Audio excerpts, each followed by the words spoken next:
everyone, and welcome to this Federalist Society virtual event. My name is Emily Manning, and I'm an Associate Director of Practice Groups with the Federalist Society. Today, we're excited to host a Courthouse Steps oral argument and discussion on Garland v. Cargill. We're joined today by Stephen Halbrook, and our moderator today is Professor Robert Leiter, Assistant Professor of Law at the George Mason University Antonin Scalia Law School. If you'd like to learn more about today's speakers, their full bios can be viewed on our website, fedsoc.org. After our speakers give their opening remarks, we will turn to you, the audience, for questions. If you have a question, please enter it into the Q&A function at the bottom of your Zoom window, and we will do our best to answer as many as we can. Finally, I'll note that, as always, all expressions of opinion today are those of our guest speakers, not the Federalist Society. With that, thank you for joining us today, and Professor Leiter, the floor is yours. Thank you. Hi, I'm Robert Leiter. Good afternoon. I'm an assistant professor here at Scalia Law School, and we're going to talk today about Garland versus Cargill. So this week, the Supreme Court heard arguments in that case, which involves whether bumpstocks are machine guns under the Gun Control Act and the National Firearms Act. And so bumpstocks are devices that basically harness the recoil energy of the gun to very, very quickly reset the trigger of semi-automatic firearms. And what they do is they allow individuals who are shooting semi-automatic firearms to replicate the rates of fire of true full automatic weapons. And the question here is whether the devices qualify as machine guns under federal law. And on this, the circuit courts were enormously split. Some judges thought that they clearly qualified under the statute as machine guns because individuals only had to pull the trigger once and then the gun did the rest to fire off multiple rounds. Other judges thought that the trigger reset and that they were clearly not machine guns. And there were judges who fell in the middle and thought that they were ambiguous. The statute was ambiguous as applied to these devices, which set off a second interesting jurisprudential split, with some judges saying that ATF's determination that bumpstocks were machine guns was entitled to Chevron deference, and other judges saying, no, this is a criminal statute, and therefore the rule of lenity applies. And so I think, to me, this case is fascinating because it comes at the intersection of administrative and criminal law. And with me to discuss the case is Stephen Halbrook, who is a senior fellow at the Independence Institute. He's also an attorney in private practice, has extensive experience litigating gun control cases, and has written extensively in this area. In terms of litigation, he's argued 3 cases before the Supreme Court, including United States versus Thompson Center Arms Company, which is another case that involved a classification under the National Firearms Act and involved the intersection of Chevron deference and the rule of lenity. And in terms of his academic writings, has just written a book, America's Rifle, the case for the AR-15. So, Stephen, welcome. Thank you, Robert. Glad to be here. This is such an interesting case. All the definitions in the National Firearms Act of different kinds of restricted weapons pose very interesting questions, but this is only the second civil case the Supreme Court has ever taken about those definitions. The first case was argued by myself in 1992, United States versus Thompson Center Arms, and that case had to do with whether a combination of parts that were intended to be assembled as a pistol or as a rifle with a long barrel was actually a short barrel rifle because it could be assembled that way. And the Supreme Court held 5-4 that the statute was ambiguous and therefore the rule of lenity applied. Now, that was the plurality opinion by Justice Souter. Justice Scalia, joined by Thomas, did a concurring opinion, and that made the 5, saying that the statute was clear. You don't need to resort to the rule of lenity, but if it was unclear, they certainly agreed that it would. Now, the rule of lenity goes way back in history. Blackstone's commentaries talks about the fact that criminal statutes have to be construed strictly. So if there's an ambiguity in a criminal statute, you interpret it against the government and in favor of the citizen, or as Justice Gorsuch likes to say, in favor of liberty. And so the funny thing about yesterday's argument, though, is the rule of lenity wasn't mentioned once. Both sides were trying to convince the court that the statute is clear, crystal clear. The other side doesn't have a case, and there's no ambiguity, and therefore there was no need to mention lenity. But I'm sure that it's going to be mentioned. And the other strange thing about what happened with this case by the time it got to the Supreme Court, if you go back to the rulemaking, ATF claimed that it was entitled to Chevron deference, but the government dropped that argument like a hot potato early on in the litigation, I think because ATF had consistently said bump stocks are not machine guns previously. And after the Las Vegas tragedy, the administration, the Trump administration, told the Justice Department to adopt a rule basically saying that bump stocks are machine guns because of the potential use of machine guns in that tragedy. We don't really know the full facts of that because it's never come out. But so what ATF did in this litigation was to say it's an interpretive rule, not a legislative rule. With an interpretive rule, it just tells you what the agency, how they interpret a statute. But if it's a legislative rule, it's considered to be binding, and Chevron deference applies. I think also the government made a decision not to argue for Chevron deference because in another case before the court right now, that doctrine is being questioned, and it may be either done away with or vastly curtailed. So what we end up with is the government basically saying a bump stock is a machine gun, and that's based on the clear language of the statute. Now, machine gun is defined in part as a weapon that shoots automatically more than one shot without manual reloading by a single function of the trigger. And the parties have posed the terms automatically and single function of the trigger as the key terms here. I write occasionally for the Volokh Conspiracy. It's a blog that's published by Reason Magazine, and this morning's post, if you want to Google my name and Volokh Conspiracy, you might want to find it because I've identified several videos that show you the contrast between an actual machine gun and a bump stock. The first video citation that I have there, it shows a person holding something like an M16, a full auto machine gun, in one hand, pulling the trigger, and it continuously fires without stopping. You could put it on your shoulder, but you're not making any manual movements. What you're doing is pulling the trigger, and that's all. So there's a single function of the trigger, and there's no manual movements. It's obviously automatic. In the next video, it shows a person with a bump stock, and the person tries to do the same thing. The person holds the bump stock with one hand, pulls the trigger, and how many times do you think it fires? Once, only once, because there's something else you have to do to make a bump stock fire repeatedly, and that's that you have to put pressure on the forearm or the hand guard. So your non-trigger hand has to put pressure continuously forward, and what happens is that the receiver of the gun rocks back and forth. You have recoil that operates it, and so you have a combination of manual function. Your finger stays on the trigger continuously, and it rocks back and forth, and that gives the illusion of full auto fire. So it's very quick. But you notice, going back to the definition, automatically more than one shot with a single pull of the single function of the trigger. There's no reference to speed or how quickly or it fires, rate of fire. There was a lot of discussion in yesterday's argument about rate of fire, but you could have a machine gun that only fires 2 rounds a minute, and if it fit the definition of automatically more than one shot with a single function of the trigger, it would be a machine gun.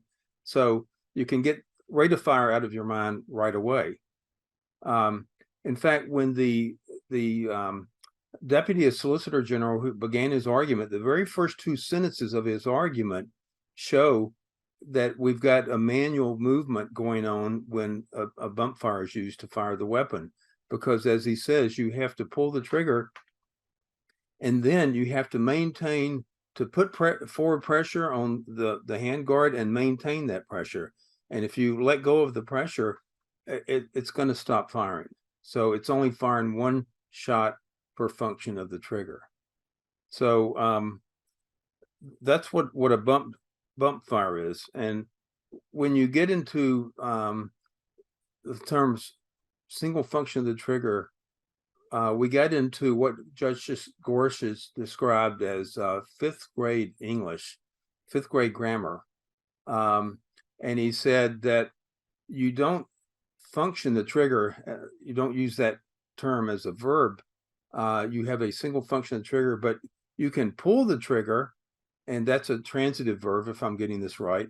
But you can't use this terminology as an intransitive verb, and it doesn't make sense because the government wants to change function of the trigger to pull of the trigger, so they can say that a single pull of the trigger by a human makes it a machine gun. But the other side of that is a single function of the trigger seems to indicate the mechanical aspect, where there's for every shot there's a single function of the trigger if it's full auto, with continuous fire. And so it boils down to, are we talking about a mechanical attribute or are we talking about a human attribute?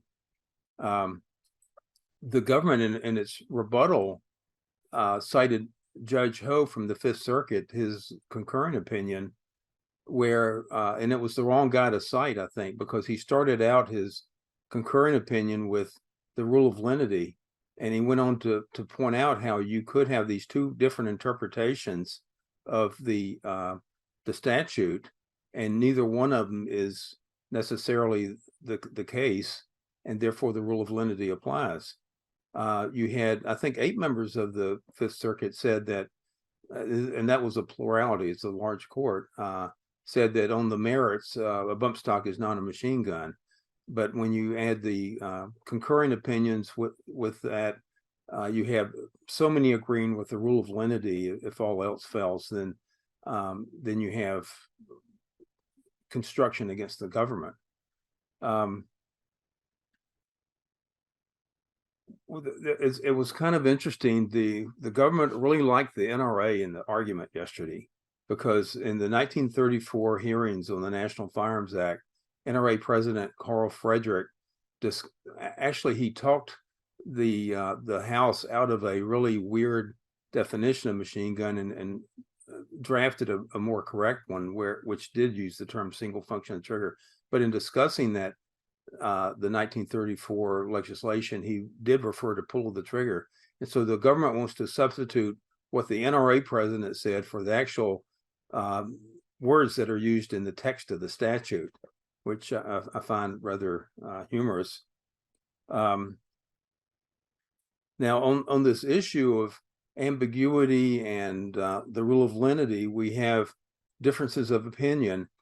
There was a previous case decided last year, U.S. versus Wooden, where Justice Kavanaugh said that only if there's a grievous ambiguity do we apply the rule of lenity. And Justice Gorsuch said in reply to that, you know, if it's ambiguous and you're subject to a criminal law, I don't think you care whether it's just ambiguous or grievously ambiguous, that the law shouldn't be applicable to you. So once again, the rule of lenity wasn't mentioned in the argument. I know it's going to be mentioned in the opinion. You also have the issue of whether there's ever any deference to the government in a criminal statute.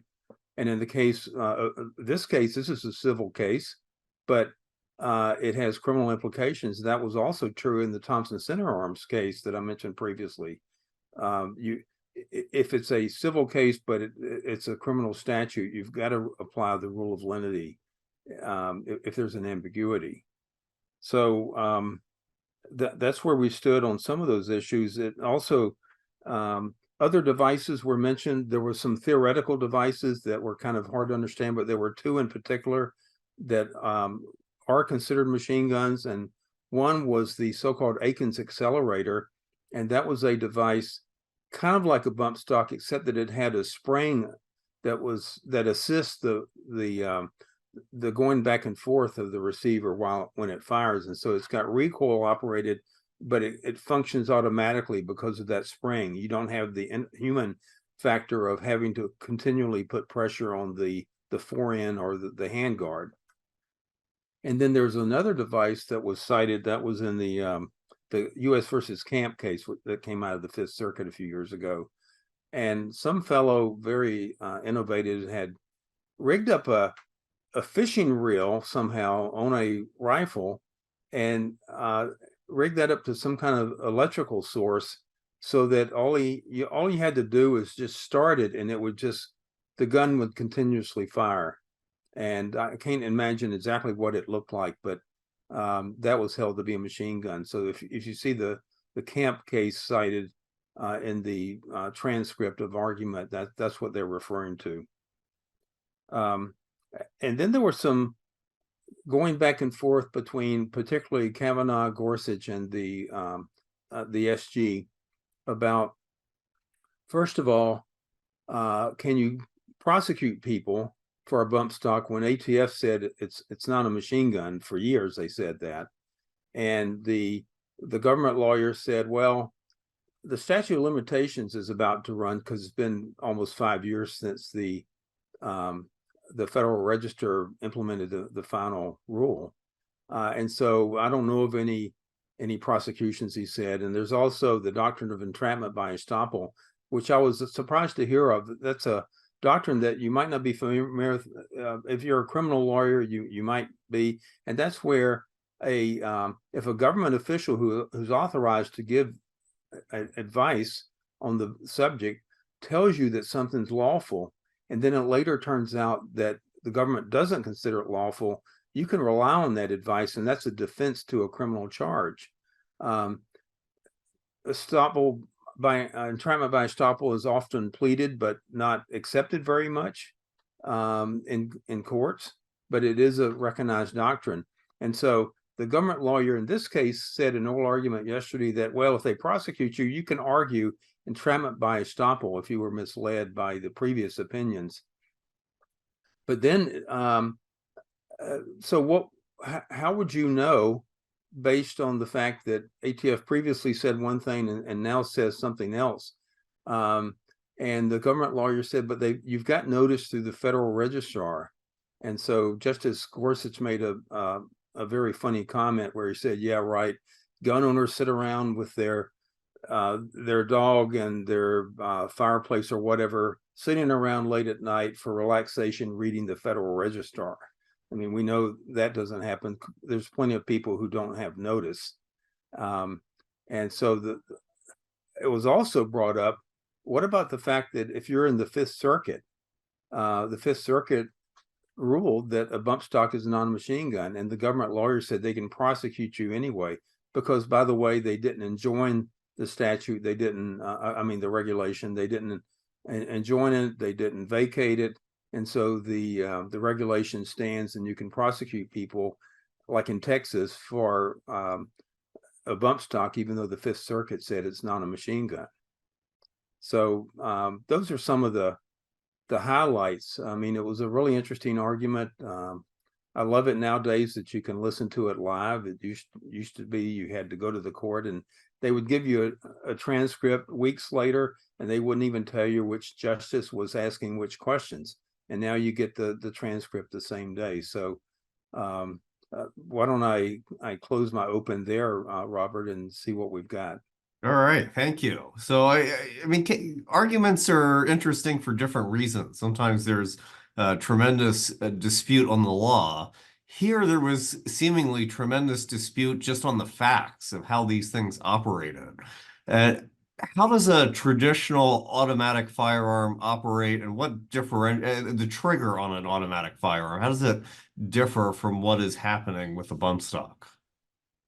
Well, with a true machine gun, your finger pulls the trigger and that's it.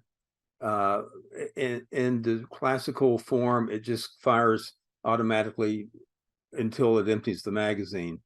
During the Vietnam era, that the M16 was first introduced then, and you had not much marksmanship, and so you had the phenomenon of soldiers praying and spraying. So they would just empty all their cartridges out of their magazine that way, and that gave rise to a selective fire design where it would only fire 3 times and then stop, and then you had to release the trigger and you could pull it back again, it would fire 3 more times. And so that's the way a machine gun fires. And of course, if it fires 3 times automatically without manual reloading by a single function of the trigger, it's still a machine gun. It could even fire just twice and it would still be a machine gun because that's more than one.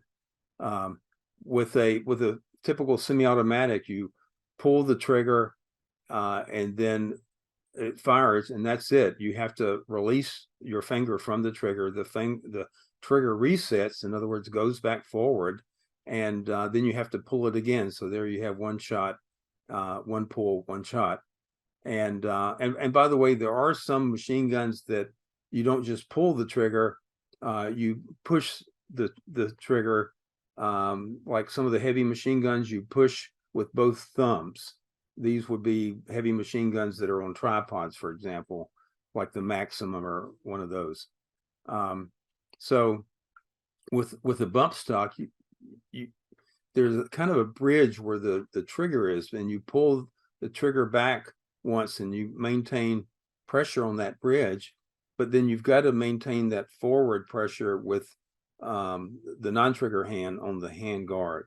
And if you don't do that, it won't continue to fire. So those are the scenarios.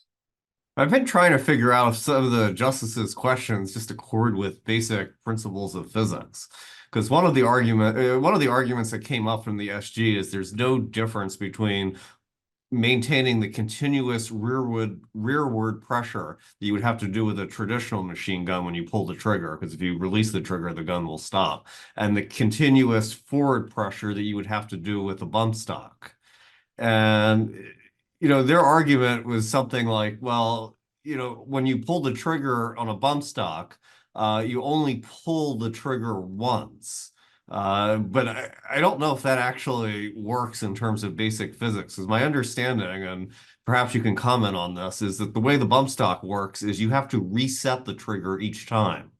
And so the trigger has to be disengaged, fully reset, and then fully re-engaged. And I suppose to do that, if you have a 6-pound trigger pull, your finger has to maintain 6 pounds of rearward pressure as the bump stock drives the gun forward, or your arm drives the gun forward, to re-engage the trigger a separate time. And so, it might be happening very fast, but each time your finger has to pull the trigger with sufficient force to re-engage the trigger on each shot, which I think is not true with a traditional machine gun. With a traditional machine gun, I think all you're doing is keeping, in essence, the disconnector out of the way.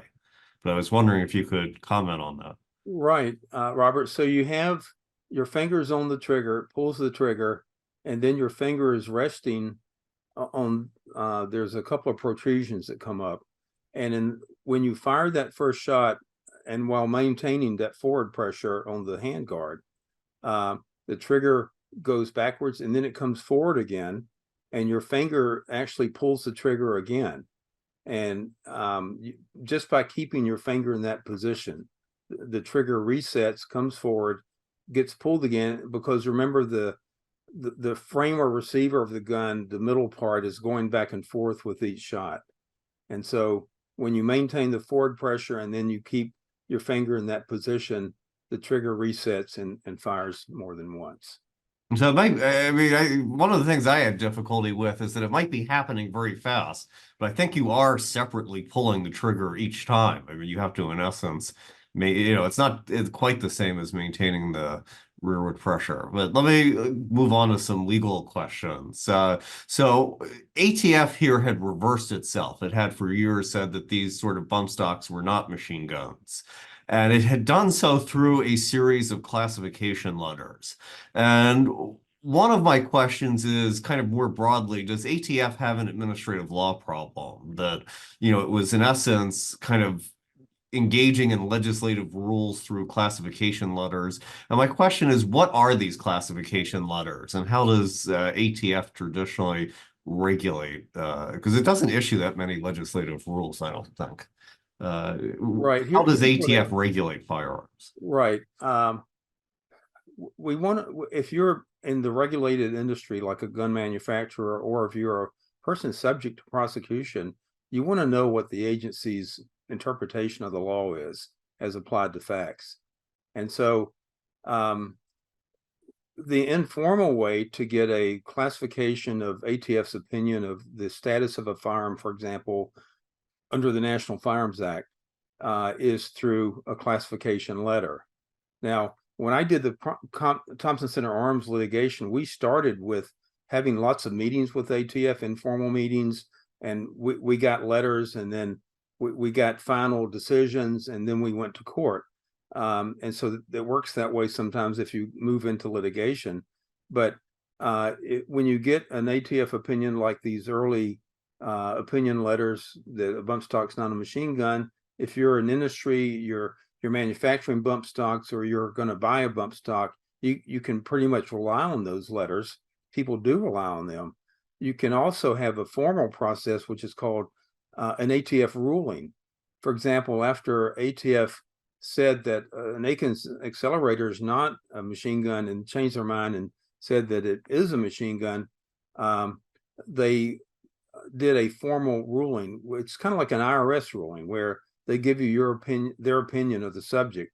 Now, with a classification letter, informal, private, or a ruling, or a interpretive regulation, you'd better do comply with what ATF says, because you're going to be subject to prosecution.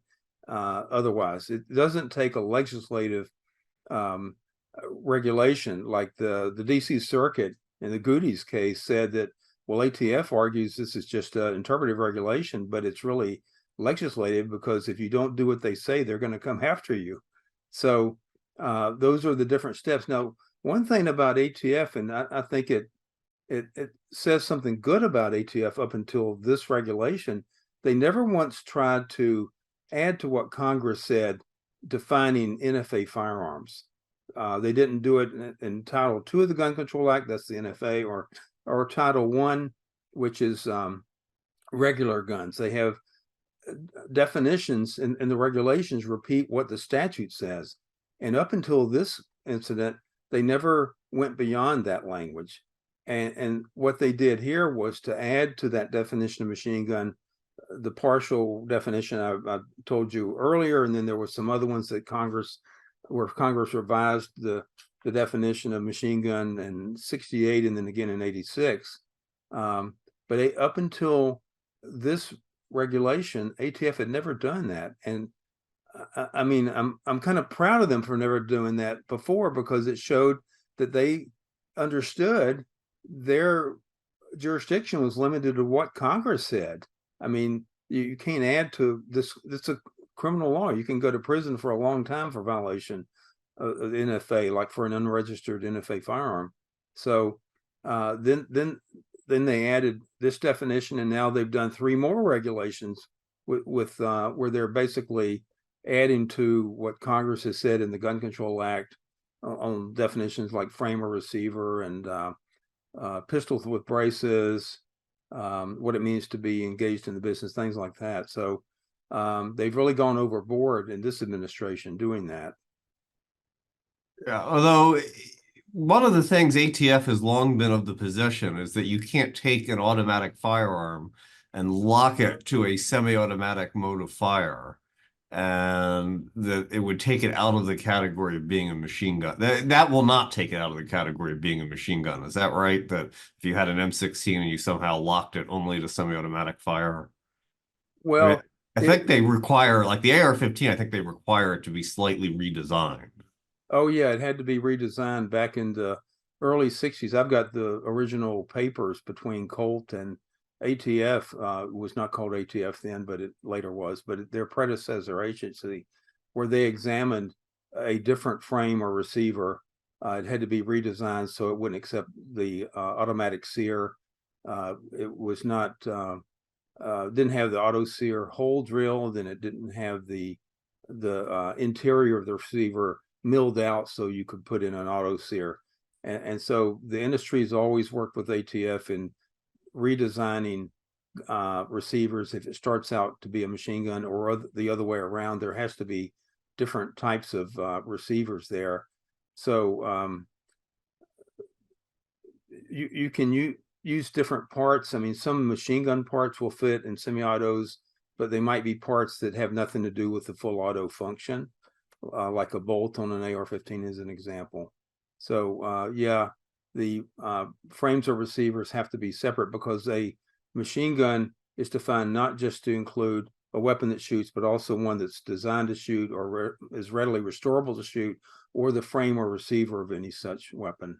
Just a frame or receiver of a machine gun is a machine gun, and therefore you couldn't take a machine gun and try to do something to it, and you use the term lock.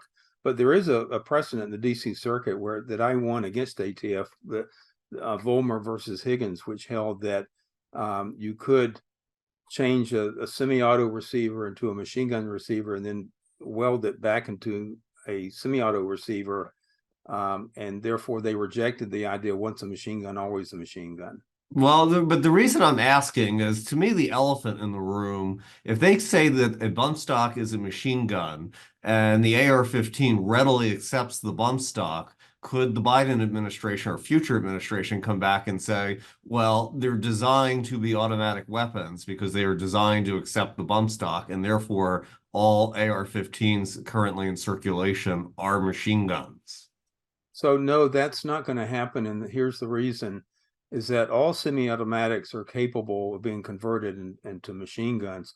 And that's why in 1968, Congress added the definition of any combination of parts designed and intended to be used to convert a weapon into a machine gun. And then in 86 added a further conversion kit definition that says any single part designed and intended solely and exclusively to convert a weapon into a machine gun. So we know it's basic that a semi-auto can be converted into a machine gun with a conversion kit, but it's the conversion kit that's the machine gun under that definition. I mean, it's kind of funny to talk about one little part as a machine gun because it's not a weapon, but that's the definition. And so some of the anti-gun lawsuits have sued the industry, and they try to say that, well, this weapon, because it's an AR-15, you can convert it into a machine gun, therefore it's designed as one. But that's not been accepted by the courts, and certainly ATF would not accept that. I mean, Congress defined semi-automatic in Title I of the Gun Control Act, and it's not a machine gun.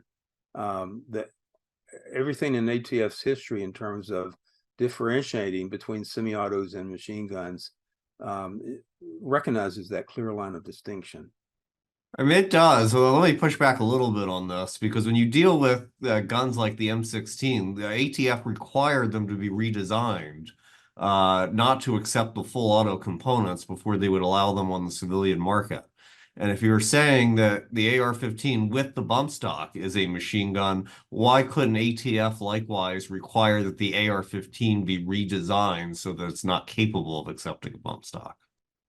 Well, notice that ATF has not required any semi-automatic to be redesigned, even though it may be capable of installing a conversion kit.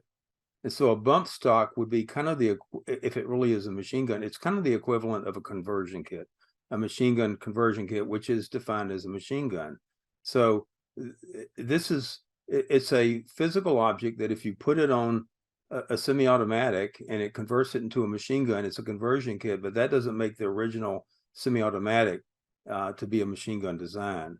And so, for example, there's a so-called drop-in auto sear for the AR-15 where you can install a certain part and you don't have to do any other work, any machining or milling to the receiver, for example. But you install this drop-in auto sear and it will fire full auto. But that's a conversion kit, and that's the machine gun. The machine gun is not the semi-automatic. But look, Robert, you're right. I mean, that's been alleged by anti-gun litigants, saying that it came up in the litigation in Las Vegas. Lawsuits were filed by one of the anti-gun organizations, and they said, well, an AR-15 is a machine gun because you can use a bump stock, and this guy used bump stocks when he massacred those people. But that case got sidetracked because Nevada had preempted lawsuits against the fire ministry where firearms work as designed, and so that got dismissed. But they're arguing that in other cases as well. So yeah, I'm wondering if that's going to get traction after, because, you know, ATF has required, I know the statute doesn't use the language of readily convertible, but ATF has required that semi-automatic versions of automatic weapons be designed in a way that they're not readily convertible. And so if you have something like a semi-automatic copy of the MP5 submachine gun, you can't just put, you know, I think the manufacturer makes a semi-automatic receiver for it, but you can't just install that. You have to have a different gun, I think, under the design prong. And I had wondered if something similar, if a similar move, I don't think the administration is going to go there quite yet, but there's pressure because of the inaction in Congress to do more through administrative rulemaking. And I have wondered if that's going to be the next frontier, saying that anything that can accept a bump stock's a machine gun. But another thing that didn't come up that I was surprised about. Can I just interrupt you right there? Just one point on that. ATF has taken action with, there were guns that came on the market that were purportedly semi-automatic, but you could do one little thing to it and it would become full auto. And so ATF said, well, they might not shoot in the present tense automatically, but with a slight change they would, like removal of a part, for example. And therefore, we're going to say they're designed as machine guns. And so they have done that through the ATF ruling process. So go ahead and ask your question. Yeah, no, that's why I'm wondering if future ATF could come back and say, well, they're designed to accept a bump stock, so they are designed as machine. But I guess we'll see what happens there. Another thing that didn't come up that surprised me a little bit is the amnesty provisions of the National Firearms Act. That one of the bugs that you could say about doing this through administrative rulemaking is that by defining them as machine guns, it ran into the Firearm Owners Protection Act of 1986, which prohibited the new registration of machine guns. And ordinarily, for example, in the pistol brace rule, when ATF redesignates something, it often opens an amnesty so that those who have current devices can register them. And when Congress does this, like in the assault weapons ban in '94, it has grandfathered existing weapons. And here ATF took the rather extraordinary step not only of declaring them unlawful, but of actually confiscating those that were in current possession with no provisions for an amnesty. And I was surprised, and maybe you could comment on that, you know, no one brought this up, that by doing this through administrative rulemaking, it sort of deprived Congress of the choice of how to classify them and how to handle existing weapons. Yeah, and it's once again the extension of a criminal statute by the agency, which they are not authorized to do. But if you go back to 1968, originally there were just a few weapons that were NFA firearms, like a machine gun, short barrel shotgun, short barrel rifle, and things like that. But then Congress added destructive devices, for example, and added some other items to the definitions of NFA firearms. And therefore, Congress authorized, the Treasury Department at that time was in charge of ATF, not the Justice Department, authorized Treasury to conduct an amnesty for a certain period of time, which they did. And so you could register not only the new firearms that were encompassed in the NFA, but you could register like machine guns that were unregistered and they were contraband up until that point. Once they were registered, they were not contraband anymore. And I would argue, if you look at the authorization given to the agency to conduct amnesties, I think they could do an amnesty now. They could do one in relation to the pistol braces and that rule. They argue legally they cannot do it, but I think that if you carefully read the amnesty power, it's never been repealed, and it's people have called for it a number of times, and particularly when something is considered to be an NFA item and it wasn't before. One way they've handled that, back in the Clinton administration, they redesignated certain 12-gauge shotguns as destructive devices, and they did allow them to be registered, just like they allowed more recently the pistol braces to be registered as short barrel rifles. But I think they could declare an amnesty. Or another power they have is to make a classification non-retroactive. That's through their power, the traditional power in the Treasury Department, to make tax categories non-retroactive. And remember, the NFA is part of the Internal Revenue Code. It's Chapter 53 of the Internal Revenue Code. It's based on the power to tax. That's how it's been upheld. So there's a lot of flexibility there that could be done, and they refuse to do it. Last question, and then I'll start doing the questions in the Q&A. And if you have questions, please put them in the Q&A, and I will happily ask them. But another thing that surprised me about the argument that you mentioned was the absence of the rule of lenity, but also the complete absence of Chevron, any mention of Chevron. And it's something about being at the Supreme Court that is giving me whiplash when you look at what's going on in the Court of Appeals. In the Court of Appeals, the lower court judges are often saying here and in other cases, the statute is ambiguous. And when the statute's ambiguous, we're going to defer to the expert agency. And then all of a sudden you get up to the Supreme Court and you have justices who are conflicted about what the statute means, but none of them will say it's ambiguous and none of them will defer. And so Chevron's become something of a lower court doctrine and ambiguity, and with it maybe rule of lenity. But when you got up to the Supreme Court, they were pretty confident that the statute was clear, at least, the justices that were talking. And some of them thought it was clear in favor of including bump stocks. Justice Alito maybe suggested it was clear the other way. He was getting a little bit more into the mechanics of it.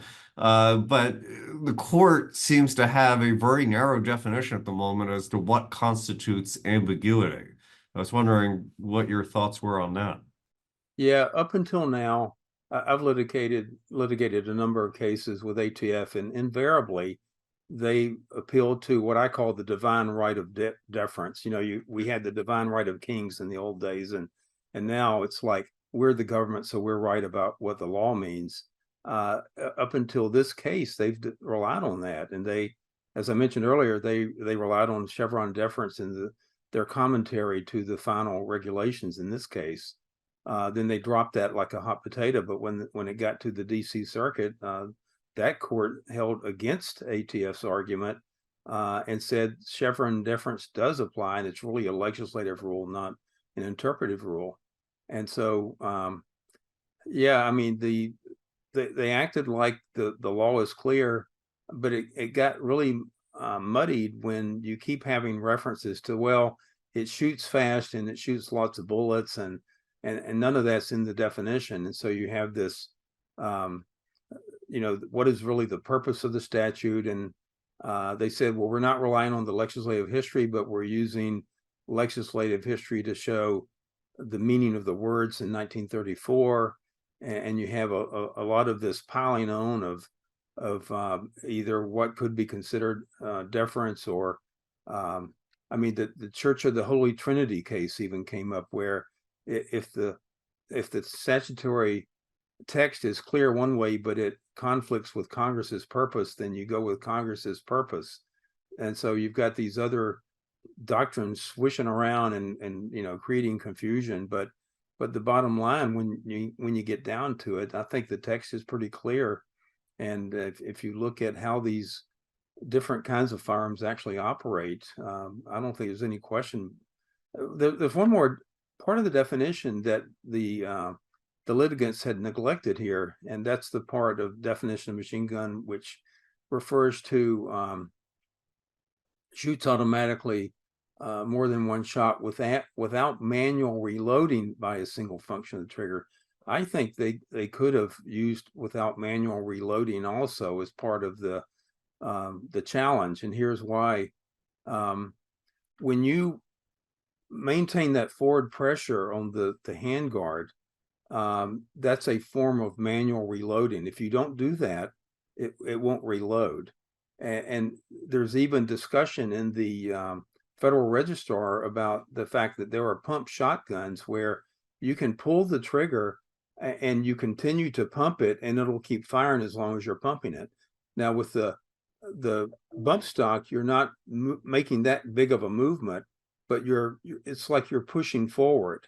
And so I think the litigants could have made that argument as well as these other arguments in terms of the other definitions of machine gun, because there's, more than one part to the definition.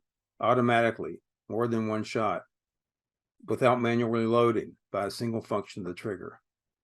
I want to get to the questions here. 10 seconds or less. Do you think single function of the trigger and single pull of the trigger mean the same thing or mean different things? They mean different things. Okay. So I'm going to do the questions, not necessarily in the order that they're here, but question is, what do you make of Justice Kagan's reference to common sense over text? I'm sorry, but text is what governs, and there's every time I see the word common sense, I'm thinking, be careful. Octune, beware. I do think there's kind of a grain of truth in what she's saying that, as Sam Bray, who's a professor at Indiana, wrote a paper recently on the mischief rule as a principle of statutory interpretation. And I think what might have been what Justice Kagan might have been thinking about is the idea that these devices are really designed to circumvent the machine gun ban. And since they are of the same mischief, one should interpret if the text is designed to go after a certain mischief, if there is ambiguity, you should interpret the text to redress the mischief that they sought to remedy in the statute. Do these devices have any purpose other than to, in essence, simulate automatic fire and evade the machine gun ban? The purpose is recreational and has to do with wasting lots of ammunition and not hitting many targets. And so I'm more of a purist. I think I like firearms to be accurate. But if people want to waste their ammo, that's all they've been used for up until the Las Vegas tragedy. And you can't ban handguns just because there's lots of handgun violence. And by the same token, this idea of, well, we should bend the statutory language or stretch it this way and that to encompass things it doesn't encompass. That's a problem. I mean, even Senator Dianne Feinstein, she introduced legislation that would have redefined machine gun much more broadly. And she said, you can't do this by regulation. It's got to be by statute. I testified against that legislation because it went way too far. It would have said that anything that increases the rate of fire of a firearm makes it a semi-automatic machine gun. And that would be like just a good trigger job could make it fire faster. You think the Aikens accelerator is a machine gun? Well, ATF said it wasn't at first, then they said it was. And I know. What do you think? I've never fired one. I'd want to experiment with it before I gave you a personal opinion. Another person's asking whether mere possession of a bump stock or Aikens accelerator is a violation of criminal law. And I assume obviously it's going to depend on how this case comes down. But assuming this case comes down against the challengers, what will that mean? So right now, the Aikens accelerator is considered a machine gun by ATF. So if you have one, get rid of the spring, or you could be prosecuted for it. If you get rid of the spring, it's a nothing. It's not considered restricted by ATF. And in fact, when there had to be a recall by that company that made them, that was ATF's advice, was to get rid of the spring, and then it's not considered a machine gun. So, and of course, depending on how this case goes, we'll see whether a bump stock is a machine gun or not. If the court says it's a machine gun, where do you think that's going to leave the pistol brace litigation? Well, every case is different. They have different facts, and I think with the pistol braces, I don't know whether if the court's going to take that, and it could end up being something that's based on facts, because there are some braces that are considered short barrel rifles when attached to pistols, and some are not. I mean, ATF can bring prosecutions for what it considers short barrel rifles anytime without its regulation and the new definitions in the regulation, and it would be improper in a jury instruction in a criminal case to read to the jury ATF's definition, because that goes beyond the statute. So I don't know if DOJ wins this, it might be an indication of what's to come with other NFA firearms, but we'll have to see. Yeah, related question. Do you think this, if ATF wins, do you think this is going to vastly expand the ATF and the Justice Department's power to reclassify weapons and create new classes of weapons? Well, sure, it'll encourage them, just like they've done the 3 new regulations that are very major, and in terms of technical definitions of firearms, the one, excuse me, on frames or receivers, it's just like a revolution in what these terms have meant for, since 1968. So it'll certainly encourage the agency if they win this case. Where's the Second Amendment in all this? That's another thing that didn't really come up. There was a brief question by Justice Kavanaugh, but where's the Second Amendment in all this litigation? Right. The Justice Kavanaugh asked, why didn't you raise the Second Amendment to Mr. Mitchell, the respondent's attorney? And he said it wasn't part of the challenge, and we thought the text was so clear that we didn't see a need for it. And then he was asked, well, why didn't you argue avoidance of constitutional issues, the avoidance doctrine? And he said, once again, we thought textually we win, and therefore we didn't raise that. It would muddy the water to bring that up to bring up the Second Amendment in that particular case. We've already got the Heller reference to dangerous and unusual weapons being banned, like M16s, and so if it really is a machine gun, according to Heller, you could ban it under the Second Amendment. So I figured it was strategic. The challengers didn't recognize that as a viable argument. Do you think Heller is Heller is purporting to do original public meaning originalism? Do you think Heller's reference to dangerous and unusual weapons was a correct statement of the law? Well, it certainly appeared in the English common law, and it was repeated by the founders. Justice Wilson, I think maybe St. George Tucker. I think it's a correct doctrine. That's a traditional doctrine. I mean, the Second Amendment refers to arms, and arms are interpreted by Heller as those that are in common use for lawful purposes, or those that are typically possessed by law-abiding people for lawful purposes. And I think that takes care of most firearms. Another question we have here is the justices didn't seem overly concerned with the mechanics of how the trigger operates. The statute, however, appears to regulate through a mechanical description, and there's some tension there. How likely is it that the Supreme Court rules based on mechanical details versus some legal doctrine like lenity or constitutional avoidance? Well, that's what's kind of, I don't know if I want to say humorous about this case, but look, not all the justices know doodly squat about how firearms work. And these are really complex issues. Back when I argued Thompson Center Arms, Justice Scalia stopped me right early in the argument and said, what does 22 rimfire mean? Because I had mentioned 22 rimfire barrels.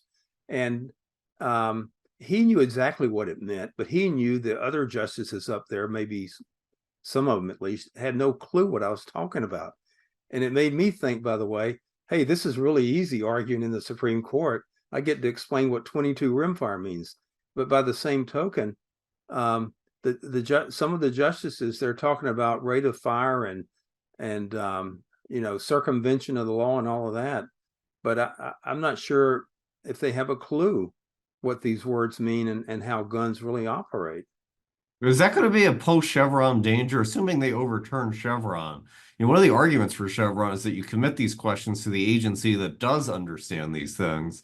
And, one of the things you noticed from the argument was that they really didn't understand how the trigger worked or what the trigger did or, what the actual mechanical differences were between true automatic fire and bump stock fire.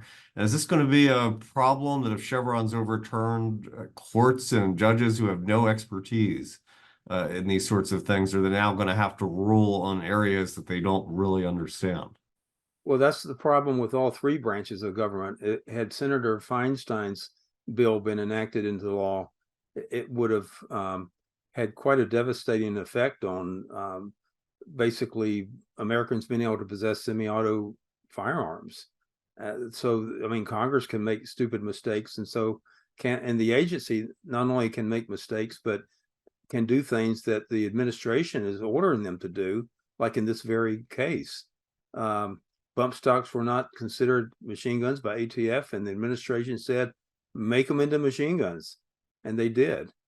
And so, yeah, you've got the possibility that judges might not understand either, but at least that's a check. So I would err on the side of let's get the judiciary involved in their traditional function of deciding what the law means. Another question we have is, what do you think the chances are the court's going to say that pulling the trigger with one hand versus pushing the gun forward is just a distinction without a difference? Therefore, bump stocks are just, it's just another way of doing automatic fire. I don't think anyone doubts if sliding the forearm piece forward were the triggering device and that unleashed automatic fire, I think that would clearly be a machine gun under the statute. And so what's the chance that you say this is just a distinction without a difference? The trigger is really two parts at this point or something like that. Yeah, I don't have any doubt some justices are going to say that. It'll be either in the majority or it'll be in a dissenting opinion.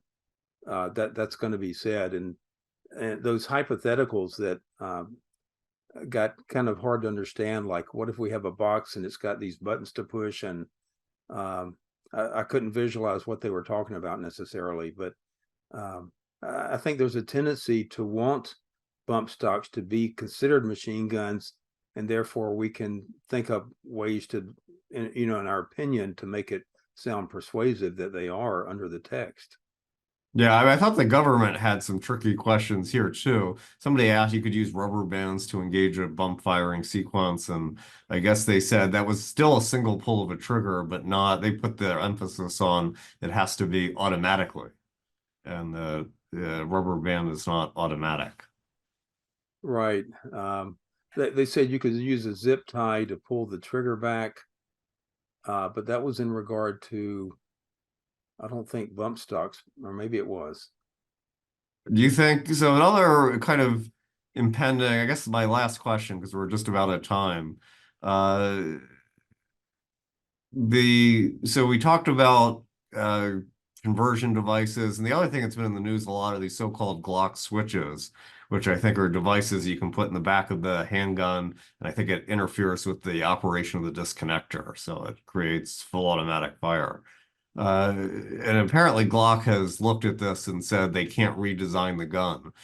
Do you think that if ATF wins, that ATF might have more power here to force the redesign of guns that are easily convertible? I don't know. Maybe that's a permutation of my AR-15 and bump stock question. But I mean, what do you think? Maybe I should ask more generically. Assuming ATF wins, what do you think the downstream effects of this will be?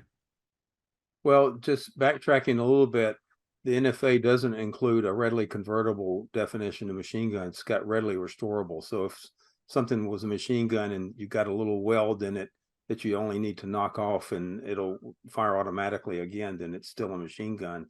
But the Glock example is a classic case of what's the difference between the pistol which is a firearm, not an NFA firearm, and a conversion kit for a machine gun. That device that's attached to the Glock pistol is a conversion kit, and that's what's restricted. And I'd like to see an agency try to say Glocks are machine guns when they're not only one of the most popular pistols for civilians, it's the most popular pistol for law enforcement.